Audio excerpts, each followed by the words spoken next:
When she was 8 years old, she would get chased like a dog's hunting prey by white kids who would throw rocks, bricks, batteries and anything else their eyes spied on and screamed racial hatred at her. And when reaching home, her mother would warn her not to come back crying or else she'd whoop her ass. It was a first lesson for Viola Davis to know how to defend herself even if she had to be threatened by her mother to do so. Memories for her were immortal. They had the power of giving her joy and perspective in hard times, while at the same time could strangle her. A way of defining a person that's based more in other people's tucked up perception than truth. As an actress who started working in steady gigs, Broadway shows, gained multiple industry awards, Viola still felt like that little terrified third grade black girl, a woman who never stopped running. Feeling ugly, feeling unwanted, she wanted so badly to fit into the world that at the age of 28, she realized that her journey and everything she was doing with her life was about healing that 8-year-old girl. Viola has always been an introvert and extremely shy. She became a keen observer of the world around her, and at a young age, when needing to stand up to her dad from stopping killing her mum, she knew that her life would be a fight, and she realized that she had it in her. At one point, Viola experienced the true power of artistry when she gave her first performance, a skit with her sisters in a contest. She was only around 9 years of age, and whoever won was to get a profile in the paper and a prize. Her and her sisters decided they were going to win the damn contest. The skit was called The Lifesaver Show, based on a game show, and they had a measly budget of $2.50. But that didn't stop them from pulling strings and seeing what they could get for free from various family members, friends and acquaintances. They rehearsed intensely and approached the skit like it was Shakespeare. Even if a line didn't work, her sister would stop the rehearsal and tell Viola to do it differently. Then Viola would work on something better. When the day came to perform the skit, Viola had a massive stage fright. She could barely perform in front of her sisters and her stomach would be in knots. She would just freeze, but her sisters threatened her not to flake out or else. Before stepping on stage, she did their little chant of "We're gonna win, we're gonna win." After the performance, the skit gave them a standing ovation and they did end up winning. The applause was intoxicating for Viola, and the adjuration gave her an instant protection and a smokescreen to hide the fact that she was simply scared all the time and felt like an outsider. Growing up as a teenager was no easy ride. Viola would live in extreme conditions of poverty where no hot water was available, and having to wash up in ice cold water with rarely any soap in the dead of winter didn't help much either. While hauling bags of laundry a mile or two in the freezing temperature was no picnic. Most times her mother had no money to buy food, and Viola and her sisters would mooch off the families or friends and dumpsters, rummaging through garbage for food. They would befriend kids whose mother cooked 3 meals a day and go to their homes when they could. Sometimes Viola had to shoplift food, slipping a brownie down her pants. The experience of going to bed hungry is something that neither her or her sisters will ever forget. What dignity Viola could hold up onto was retained. It was a team effort between her and her sisters that preserved her. They were a girl posse, fighting, clawing their way out of the invisibility of poverty and a world where they didn't fit in. The world was their enemy and they were survivors. Viola wanted to be a great actor. She wanted to talk like an actor and train like one. The process and artistry of piecing together a human being completely different from her was the equivalent of being otherworldly. It also had the power to heal the broken. All that was inside her that she couldn't work out in her life, she could channel it all in her work, and no one would be the wiser. All of it was perfect alchemy for healing, acceptance, and worthiness. When she was 14, she found an acting coach, a mentor by the name of Ron Stetson, who for 6 weeks in the summer, where she would live on a college campus and take classes, gave her 2 huge gifts that changed her life. The first happened during the first day in acting class. Ron asked all the students in attendance how many wanted to be actors. All hands went up. "You know, you have to work flipping hard every flipping day," he said. Every day, he repeated. You can go on an audition every freaking day for 6 weeks and never ever get a job. You know that, right? As hands began to lower down, Viola's were still raised.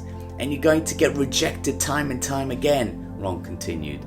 Viola was the only one now who had her hand up, but Ron kept going at her. You're going to get egg on your face. You're going to fail. Your family is not going to understand what you do, and neither will most people. Viola still kept her hand up, staring at him. When your electricity and heat are cut off and you don't have enough to eat, you're not afraid when someone says life is going to be hard. The fear factor was minimized by her. She already knew fear. Her dreams were bigger than the fear. The second gift Ron gave Viola happened at a party in Ron's house. At some point during a conversation, there was a reference to Viola and his sister not being pretty, and Ron interjected, "Wait, you both don't think you're pretty?" "Why?" he asked. They looked at each other completely embarrassed and laughed. Both sisters went on to say that most of the people where they lived were white and they were lost for words. "You both are frigging beautiful," Ron said. "I always thought that. You don't see it?" he asked. It was a life-changing experience for Viola when she realized that she was finally being seen, valued and adored. Being beautiful opened up another space in Viola's world where she actually could be anyone or anything she wanted to be. Ron gave her the first ingredient she needed to be as an artist, the power to create, the power of alchemy, that magical process of transformation and creation, to believe at any given time she could be the somebody she always wanted to be. Viola also experienced something even more special, a sacred space where they could all share without shame or fear, a space where they could share the deepest, darkest secrets and they would be received with love and empathy. Ron encouraged her not to hold it in, and he loved it when the class did anything bold, odd or unique. When she got accepted to college, Viola focused on acting classes, character study, voice and articulation, creative classes, dramatic criticism, the history of theatre, every aspect of theatre. The other academic classes, not so much. This is what made her happy, what brought her joy. She took the plunge and auditioned and got 2 roles in main stage productions. These were small roles, but nonetheless, she was nominated for one of them for an Irene Ryan Award, which was the top acting award in college. She went on to create a one-woman show that she performed for years. It had 17 different characters. She even performed an improvisation piece where she created a comic piece based on words that the audience just spontaneously threw at her. She was so adamant on walking into audition rooms and prove her training and technique that she had a talent to make them forget that she's black. No matter how nervous she was at auditions, she used it as fuel to really attack her monologues. When she was on stage, she could ingest the applause and embrace the audience's words of praise for her performance, but it gave her temporary self-love from the outside, and it would soon wear off. After graduating, she worked in a factory making boxes, then moved to doing telemarketing work, being screamed at through the phone. It was a great training for an actress because it's the height of humiliation, the height of rejection. She also got a job passing out flyers in Times Square. She took further acting courses including Circle in the Square, where she was taught under the tutelage of some great acting teachers. It was no holds barred type of learning, courageous teen study, acting study, voice movement, everything. It was comprehensive, a training program where one couldn't emotionally hide. When auditioning to get into Juilliard School, Viola didn't realize how competitive the school is and how serious their requirements were.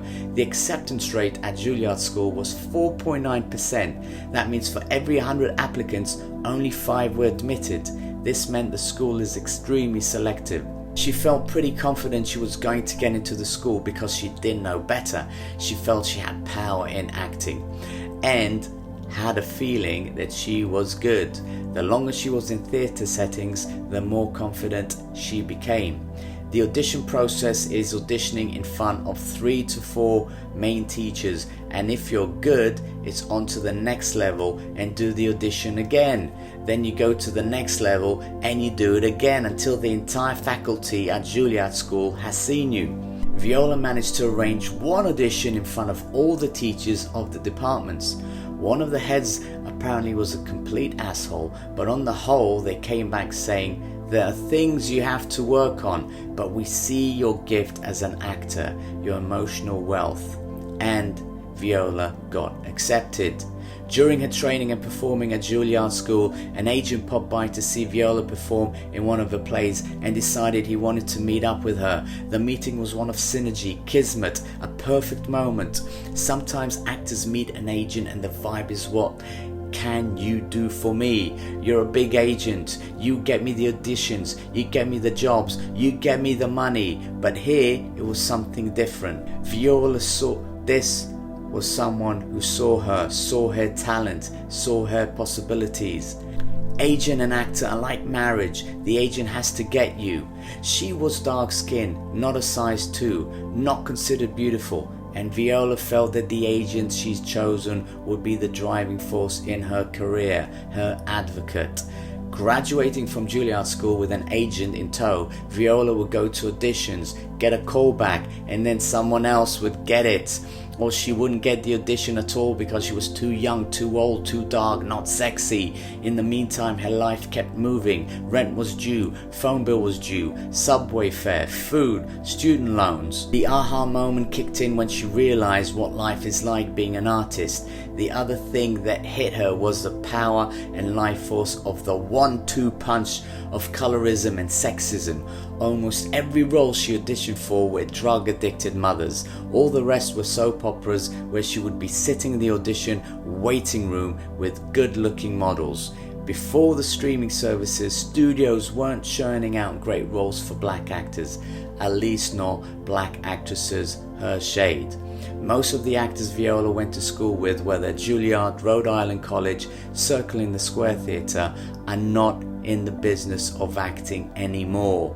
It's an eeny, meeny, miny, mo game of luck, relationships, chance, how long you've been out there, and sometimes talent. She was 28 and waking up to reality, waking up to being an adult and taking care of herself, but also navigating feeling fulfilled in her craft. They were diametrically opposed. She continued to audition and live off chicken wings each day and a quart of white rice at a Chinese restaurant. Her entire life had been a struggle and survival. She'd been on her own since age 17. The fact that it was hard was nothing new, but the bigger struggle was keeping hope and a belief in herself. Then finding an artistic community for support while fighting her ass off to stay alive. Acting was her choice, maybe a masochistic choice.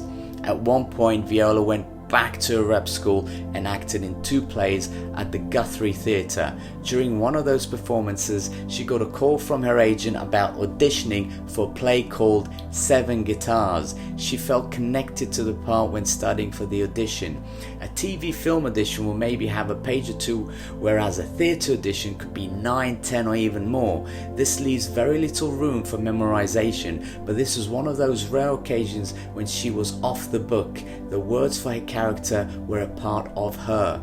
After the audition, Viola told her agent she thought she had a great audition, even though she had a tendency to downplay auditions since most of the time she never got the part. But this one was different. The next day when she found she got the part, she cried. Yet it was the first really big job in her career where she would get paid, and she was over the moon. She would travel all over the country to perform in the role as Vera in the play, and by the time she got to LA, everyone came to see the show, including the stars. They ended up the show on Broadway, and for her, opening on Broadway was everything she'd ever dreamed it could be. This led to Viola getting a Tony nomination and then winning the award. Subsequently, because of that feat, she started getting approached to play small roles in various TV and film projects, including The Shrink, in Pentagon Wars, Out of Sight, and eventually the TV hospital drama City of Angels. After years of playing authoritarian cops, FBI agents, ambiguous lawyers, drug addicts, it was hard to play just a woman.